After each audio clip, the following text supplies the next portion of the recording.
Well, once again, it's time, my friends, for another meet and greet. We're Southern Fried and nationwide, so hang on to your seats. Look around, here's what I found. I guess you'll never know what you'll see on the Southern Fried Podcast Show. Yeehaw. Yeehaw. I love it. My goodness. What did you do? Well, you brought us in, Rob, but I don't think you have us on. You got us covered up, is what you. Well, I'm going to fix it. You just hold your horses. There we go. Well, got to get all the gadgets going here. You know, it's like one of those little gadget things. You know, one of them TV shows or something. We were still figuring things out, and then we go in and make changes, and the other one doesn't know they've made changes. So, hey, welcome to the Southern Fried Podcast. We're glad to be back with you. I'm Dave. That's Robert. You can see our names there. Of course, we could switch names and really mess them up, Rob. I could be Rob today. You could be Dave. That would really blow people's minds. Except the ones that know us and they just say we're dummies, which we know that. Yeah. But we are excited tonight. We got an opportunity to talk to a dear friend, someone we worked with for years. But he's more than that. We get to talk, Robert. We get to talk with Santa. And that's pretty cool. So better be on your best behavior, man. Don't y'all be naughty tonight. don't be naughty. But our guest is he's got a lot of hats he puts on. From my view, he's a great storyteller. He loves history. He's is involved with obviously Santa. He's very involved with the VW Club, or has been. I assume he still is. He has a great passion and love for that. Putting on the get-togethers every year that helps the Ronald McDonald House. These are just some of the things I know, and he's a man of many different hats. Like I say, he's involved in a lot of stuff, and he's a dear friend. I was honored to know his mom for a short time before she passed, and I can see the stock that he came from. And hey, we'll have to ask him. I know his brothers have been involved with the cowboy reenacting. I don't remember if Zen was or not. I've forgotten with the time. But that's a whole nother hat he can put on and talk about. So, but we're going to talk Santa tonight. We might run some rabbits to get into a little bit of the other, but let's bring our guest on, special guest, Zen Hendricks. Zen, welcome to the program. Thank you for having me. We are honored. Love the hat and love the outfit there. It gets us in a festive mode. And it's fun to talk about cool thoughts during a heat wave. And we're definitely in a heat wave. And we're thinking about cooler weather and way out to Christmas time. So we know you get busy later in the season. So we said, why not now? But we appreciate you coming. I know you're busy. Time is valuable for all. But thanks for being here tonight. So, Zen, tell us, I just sort of mentioned some things, but did I miss anything? If there's something you'd like to share, tell us a little bit about yourself. Well, I've spent 37 years. The second time I worked there at Synthetic Industries in Shaw, working with you on, and spent the biggest part of my time there toward the end of the last 25 years or so in training. Yeah. So I got to deal with got to deal with people, a lot of people, new employee orientation, putting together training programs and implementing training, different training, safety, and HR issues and stuff. Yeah. And then toward the end of my career, I got bad hips, and it's getting hard to cover that 33-acre concrete floor every day. And my mom, speaking of my mom, she bought me a shirt as a joke at Kmart, and it was the T-shirt with the Santa suit printed on it. I remember. And it had a little label on the chest that said, "Does this suit make me look fat?" So it was a joke every year. I kind of played along with the joke. The last day before Christmas shutdown, I would wear it in and wear a Santa hat. And then one year I came in and somebody had a bunch of candy canes, and I walked around the plant giving out candy canes, wearing this shirt and this Santa hat, and had a lot of fun with it. And then my beard and hair was jet black for years, and then it slowly started turning gray, and my belly started getting bigger. And, I was like, by the time I got out of there, and I'm sitting around thinking about it, and I'm old and fat. My hair's gray. My beard's turning white. I can either get depressed about it, or I can be Santa Claus. I love it. I love it. And so, You were describing me except for the beard. I was like, hey, I'm getting older, getting fatter, slowing down a little bit. You just gave hope to millions of old, fat, white-haired guys. Yeah. hey, there's plenty of work.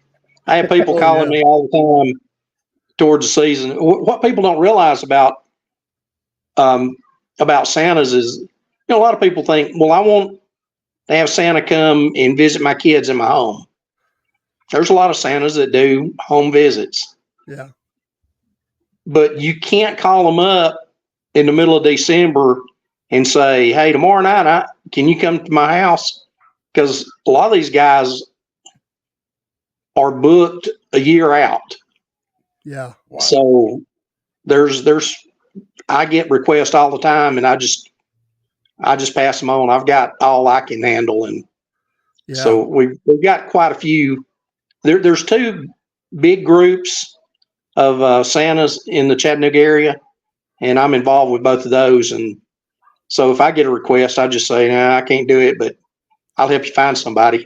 Yeah. So you went to a Santa school, right? I mean, at some point. Yes, I went to the first one in 2017. I went to the Northern Lights Santa Academy. And then the following year, I went to the legendary Santa University.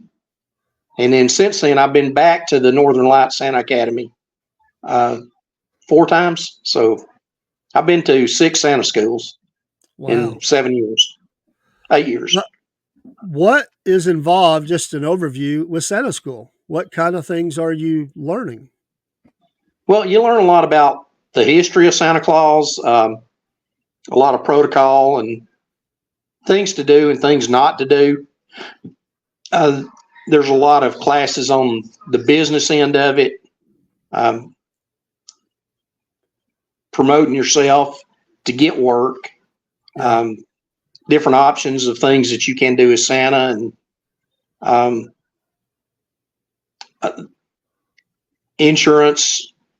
You need liability insurance, and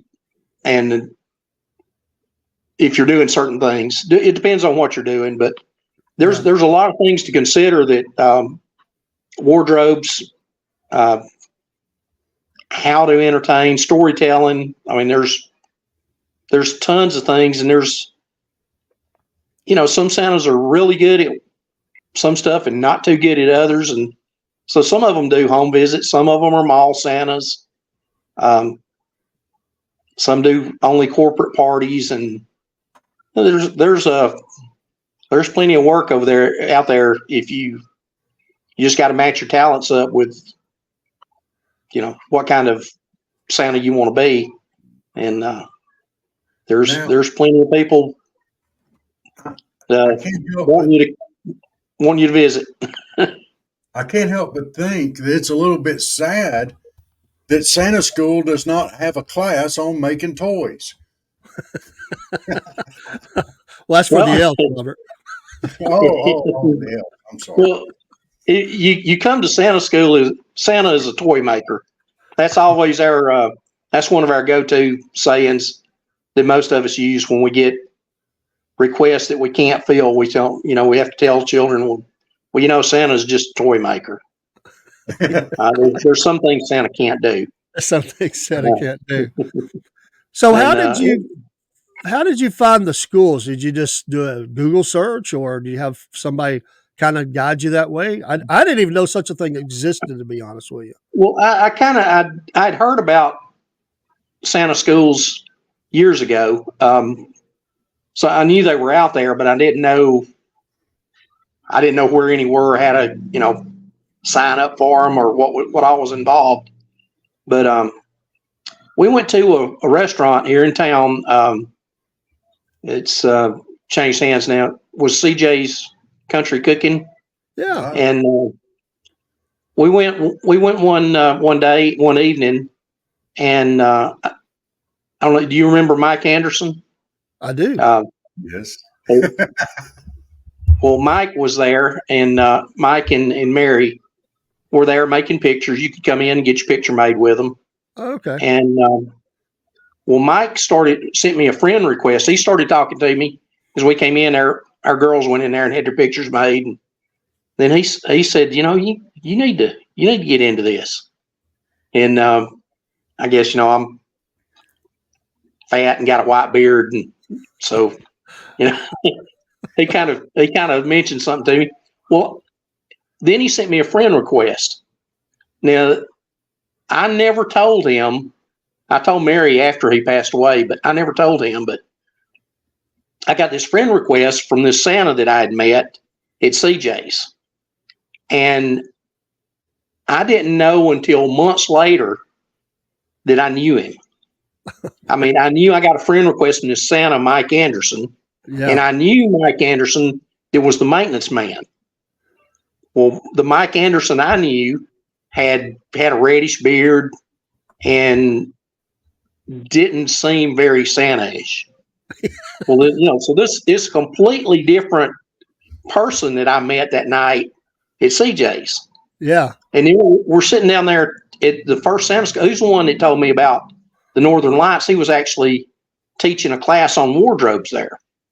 And so we were sitting there talking in the lobby one night after class, and he told his wife that I trained him to drive a lift truck.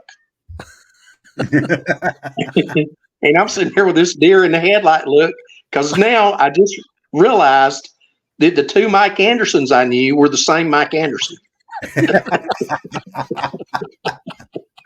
But it was just, when he became Santa, he was not this, he's not the same person.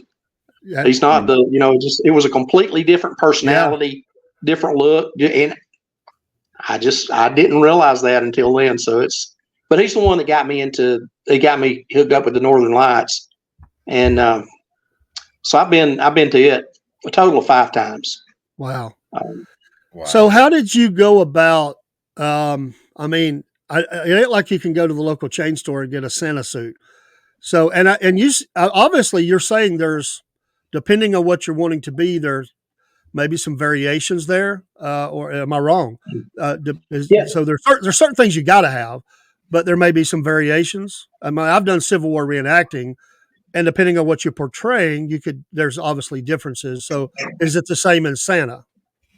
Yeah, it's I use rack suits. They call them rack suits. They're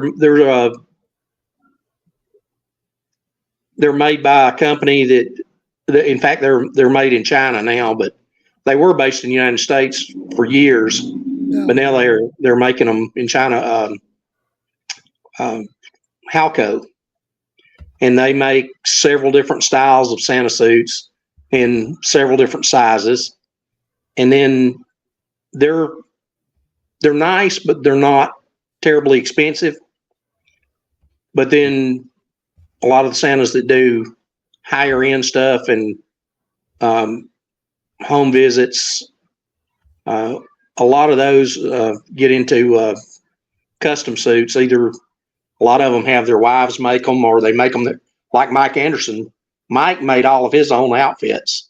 He would go to Goodwill and buy curtains and tablecloths and come home to his workshop, and next thing you know, he's got an outfit that would cost thousands of dollars if you had somebody custom make it.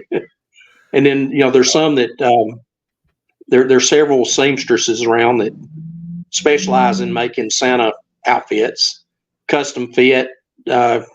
You choose the fabrics and the designs, and there's a lot of different styles. There's kind of an old world Santa that's more of a cloak that's open in the front and a waistcoat. I wear a traditional suit that's got fur down the front and fur on the sleeves, fur at the bottom. Yeah. And then there's some that they call the Coca-Cola suit that's if you look at the old Coca-Cola ads from the early 1900s, that they have buttons down the front. There's no fur on the front of it. That's a Coca-Cola suit. And then there's St. Nicholas, more of an old religious bishop type outfit. And then, of course, here lately, the last few years, it's been getting more popular.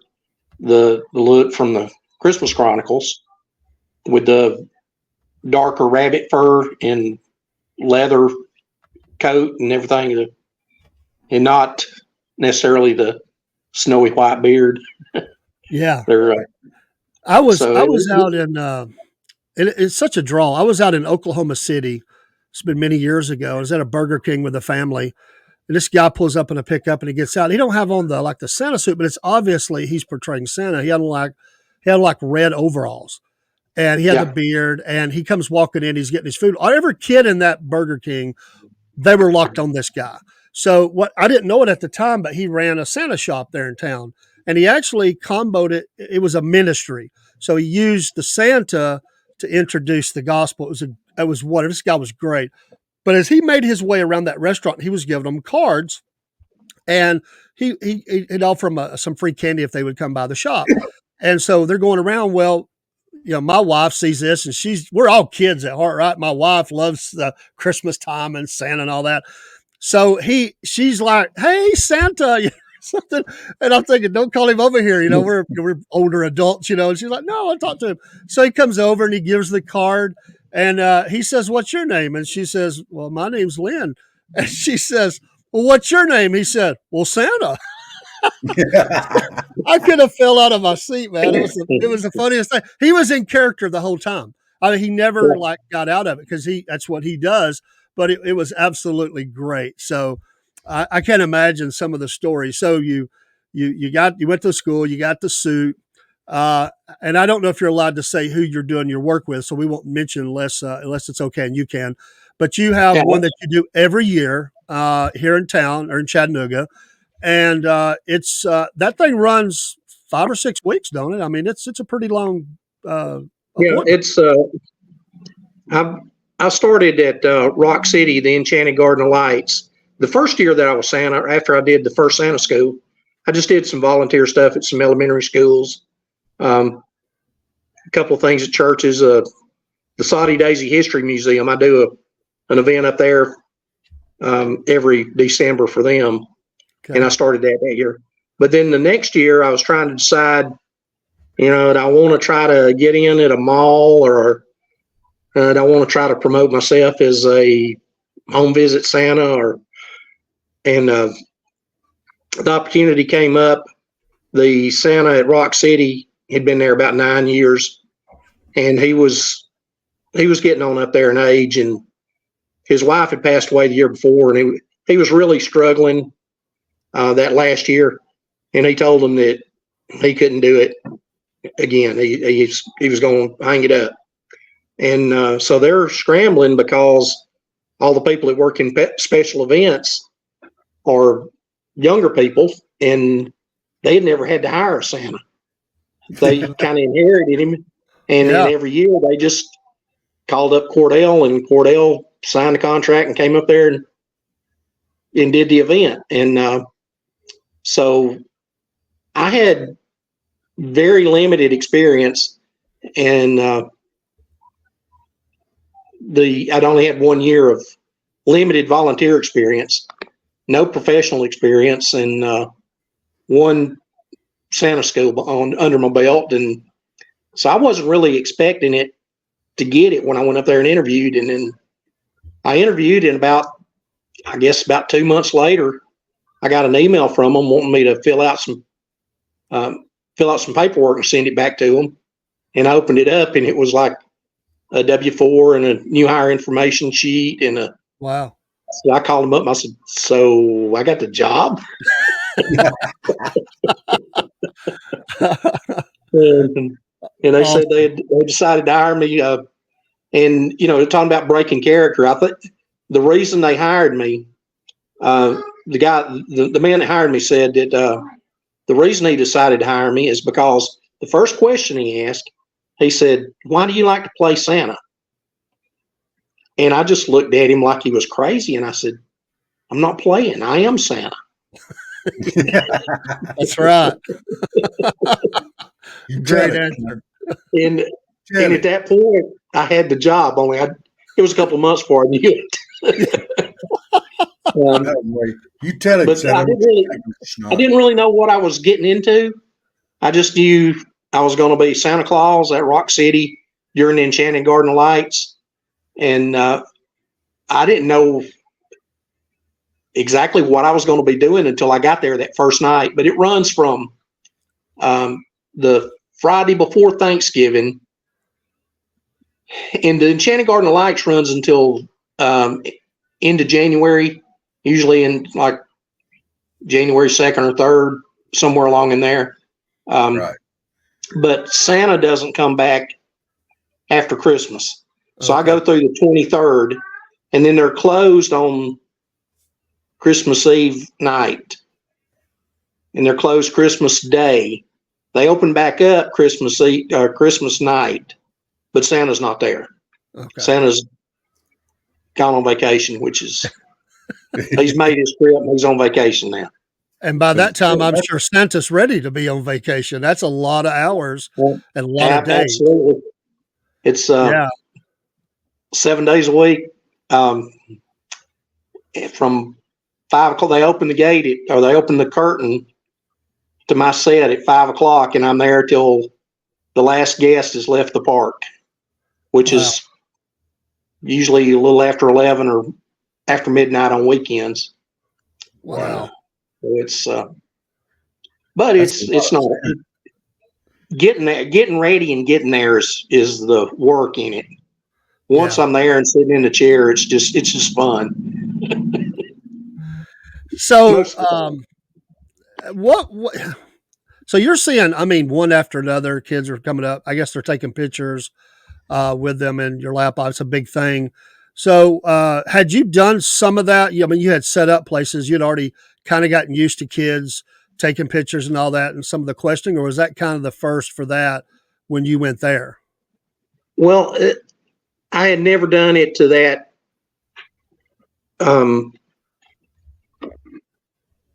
extent, as far as one after another. The first 2 years I was there before COVID hit, they didn't have this timed entry that they use now. So everybody would want to get there early, and I would go on the set at 6 o'clock when I first started. They moved it up to 5:30 and then to 5 o'clock, and they moved the other end of it out too. But anyway, I would get there at 6 o'clock, and there would be a line that the children would come up. I would talk to them for a minute, get their pictures made. The parents would go over to the photo booth, and they pick out packages they want to buy and print them out, and they buy the packages. And there's like 4 computers set up, and I'd fill those 4 computers up, and then I got a line of kids coming in, but I can't you can do it. Shove them through any faster than they can get them through the photo booth. So there were a lot of nights that it was like 2.5, 3 hours that it was nonstop, that I had children there with me. Wow. And then it would really taper off. But now they're doing the timed entry, and they started that with COVID, where they only let so many people come in every 15 minutes. And so that spreads the crowd out. So now it's not crowded at the beginning, but it's steady the whole night, a lot of nights. Yeah. Do you have any idea how many kids visit you every year? Do they have that information for you? And they've never shared it with me. All I know is it's a bunch. It's a bunch of them. It's a wagon load. Yeah. Okay. So, go ahead, Robert. I think you had a question. Okay. And I've got to ask, one of the things that would terrify me the most about your job, and I'm a father, I've got kids, and I've been around kids a lot. Have you ever got a wet lap? No, Not yet. Okay. Not That's yet. amazing. That is amazing. Now I have had a lady hand me a baby and right as I cradled it, she said, "I apologize, but he just pooped his diaper." But Yeah. it was in his diaper. Yeah. You we do. can go along with that. You do what you got to I've been do. waiting So, forever, and baby's got to do what baby's going to do. Yeah. what's a couple of stories that stand out about kids? I mean, you're seeing kid after kid, but there's got to be a couple that, or three, or something that you say, "Wow, that you're just not going to forget that." Is there something like that stands out? Well, yeah. There's always the ones that really get to me. Most of the children come in, they want 2 or 3 different toys that that all the kids are wanting, and then you'll get one that'll come in with some oddball request that you've never heard of before. It kind of takes you by surprise. One little girl, she was probably about 3.5, and she wanted a potato. And I said, "Mr. Potato or Mrs. Potato?" Because I thought she was talking about a potato head. And she looked at me like I was crazy, and she said, "A potato." And I looked at her mom, and her mom's shaking her head and said, "She's been wanting Santa to bring her a potato for the last 3 months. That's all she's talking about."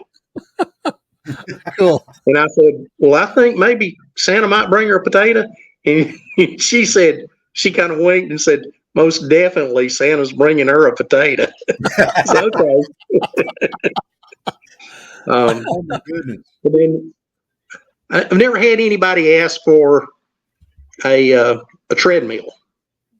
And one night, about was 2 years ago, one night this little boy came in the first night and asked for a treadmill. He was a little bit chunky, so I thought, well, he wants to get in shape, so treadmill. The next night, I had 2 little boys come in, and they looked like they were in pretty good shape, and they wanted treadmills. The next night, there was 2 more little boys came in and wanted treadmills. And I said something to the photographer. I said, "Something's going on." I said, "I've been doing this for 3 years, never had anybody ask for a treadmill, and I've had 5 treadmill requests in 3 nights." And he said, "Well, I can tell you what it is." He goes, pulls up TikTok and shows me there's these guys that they race pool balls in Matchbox cars on treadmills. And they're announcing them like NASCAR races, and they're throwing cups on them, and it's hilarious. It's like, Wow. It's amazing how things have changed. I mean, it really, really is. The further we go, technology, and I would have never thought of that. Wow. No. But then the ones that really get to me though are you have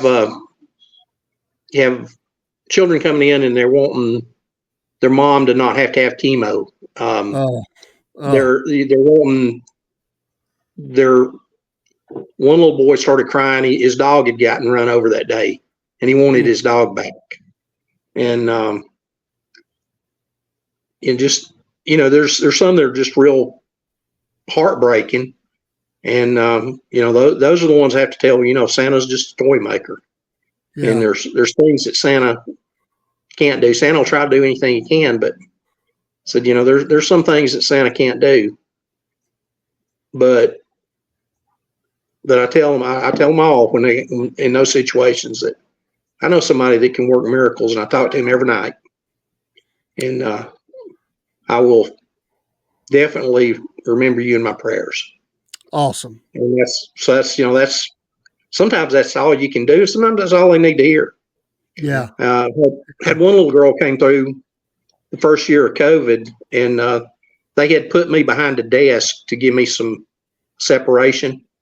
The children were coming in. It was like they were coming into my office, kind of like coming to the principal's office and sit on the bench on the other side of the desk and talk to me. And while I'm there working on my list and stuff, it was pretty neat. It worked out pretty good. But this one little girl came in. Her family stood back over to the back and let her come up by herself. she was probably about 7 years old, and they said they asked her what she wanted, and she said she didn't want anything. She had wanted her family to be together. They had just moved here from California, and that her aunt and her cousins were supposed to come visit them, and that's all she wanted was for her family to be together at Christmas. And then her aunt got COVID, and they couldn't come. This was like 2 days before Christmas. It was my next to last night up there, and and she was just almost in tears because that's all she wanted. So we talked for a minute, and she hadn't had time to make any new friends here or anything, and it was really heartbreaking. And then I said, well, there's got to be something that you would want for you. And she said, well, she kind of brightened up a little bit, and she said, well, when I was in California, my best friend, her mom was teaching me how to sew, but I don't have a sewing machine. If I could have anything, I think I'd like a sewing machine. Wow. Well, guess what? Santa does. Yeah, he works with sewing machines. I've got about 100 antique sewing machines sitting around taking up space, and Mrs. Claus wants me to get rid of some of them. And I'm like, so I said, I bet we can take care of that. And so when they went to leave, I called her dad over, and I told her dad to leave his name and number out there at the photo booth, and I would get her a sewing machine. Wow. And I would call him more and talk to him about it. And so I had to, the one I was planning on giving her, it didn't work. I thought I had it ready to go, but I didn't. So I had to get another one out and clean it up, get all the grease and oil off of it, and get the rust cleaned up off of it, get it working, and put it in the cabinet, and then loaded it up and took it to her Christmas Day. And I told her when I got there, I knocked on her door, and her dad came to the door, and he knew I was coming, and he called her over there, and he said, "You remember when we were up there at the place with all the lights? And what did you ask Santa for?" And she said, "A sewing machine," but he didn't bring it. He said, "Well, there's somebody here to see you." And he opened the door, and her jaw hit the floor. Oh, wow. Standing there with sewing. And I told her, I said, "I apologize for not bringing it when I brought the rest of the gifts, but I had to do some work on it and make sure it was tuned up and ready to go." And so when I got back to the North Pole, I hopped on an airplane and flew back down here and rented a car to make a special delivery to bring you this sewing machine. That's so, awesome. That's one of those things where,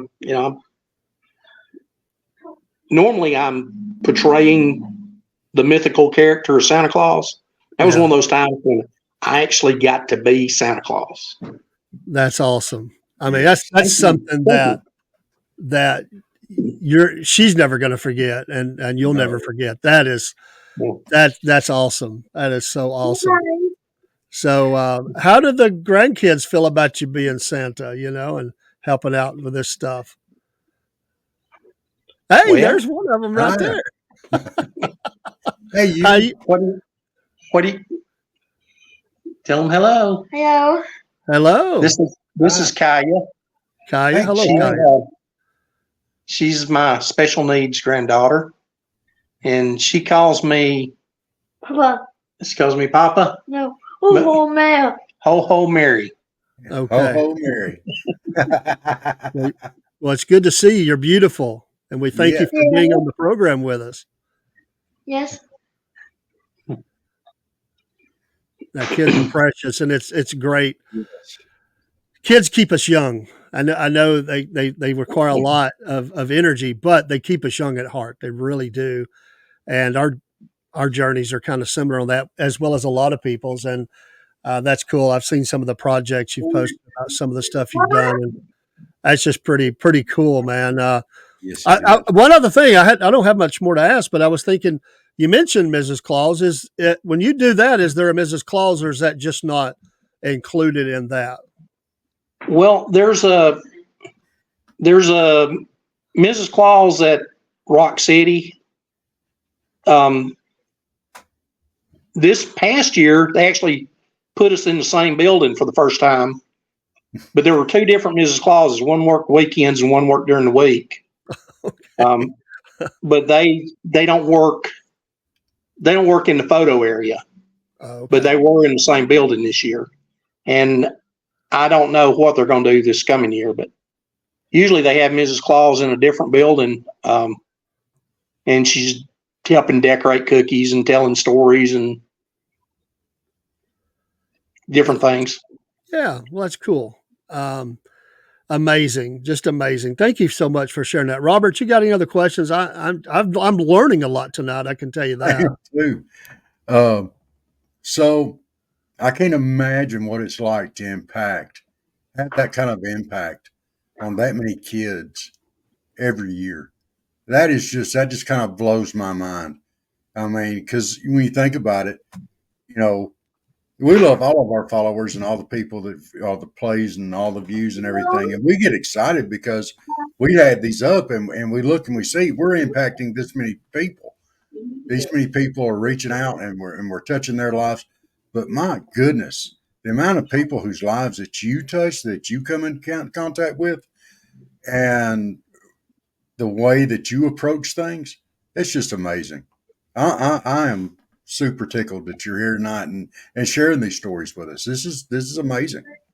It really, really is. And you're just perfect for that. I would have never, when I saw that shirt, you'd wear it in the plant, who would have ever figured? I just never thought about it, And then somebody told me you were doing that. And I said, really? Zen's at Rock City. And, that was just cool. And so that's pretty cool. Anything else you want to share with us? We won't want to keep you too long. I know you're got family in there and it's getting late, but Zen, thanks for coming on. We've got a couple, we'd love to have you come back. There's a couple other things that we'd love to share about some of the other things that you've kind of got your hands on or have had. And I think it'd be cool for our listeners to hear that. If you're willing to come back, we would love to have you come back and talk about some of those things. But thanks for coming and enlightening us about Santa. I've learned a boatload of stuff tonight. Okay, well, no problem. Anytime.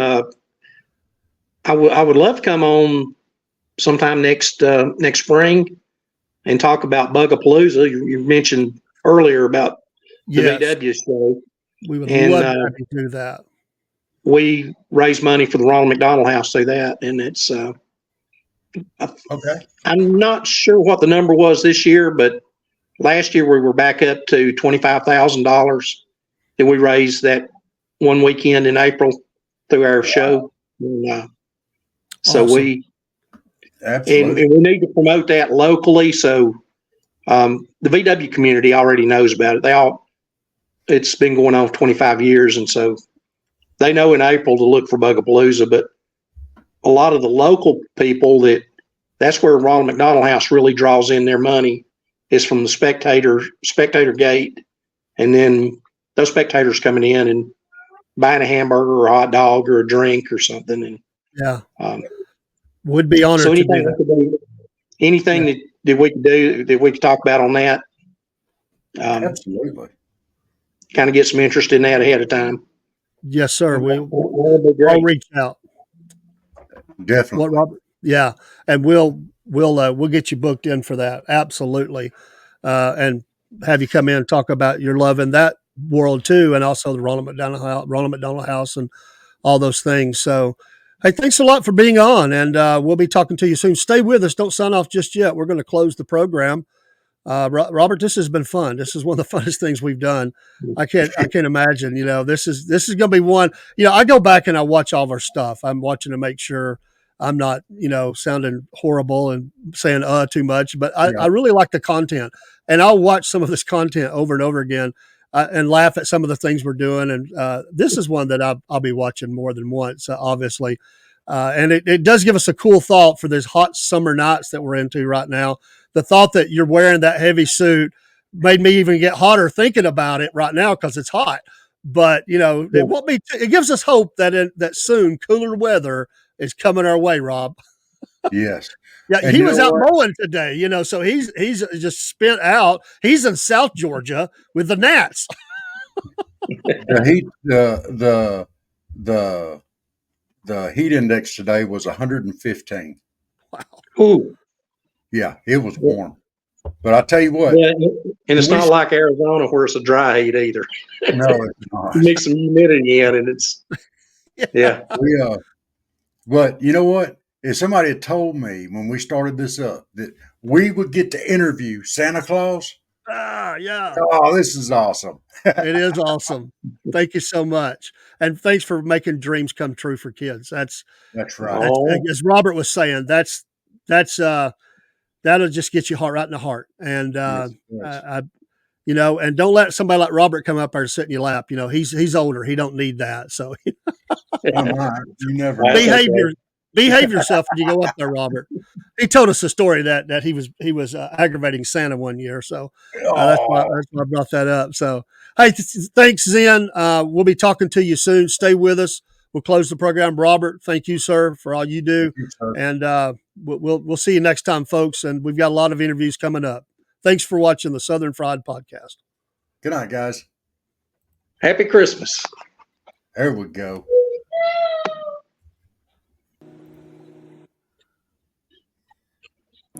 Well, once again, it's time, my friends, for another meet and greet. We're Southern Fried and nationwide, so hang on to your seat. Look around, here's what I found. I guess you'll never know what you'll see on the Southern Fried Podcast Show.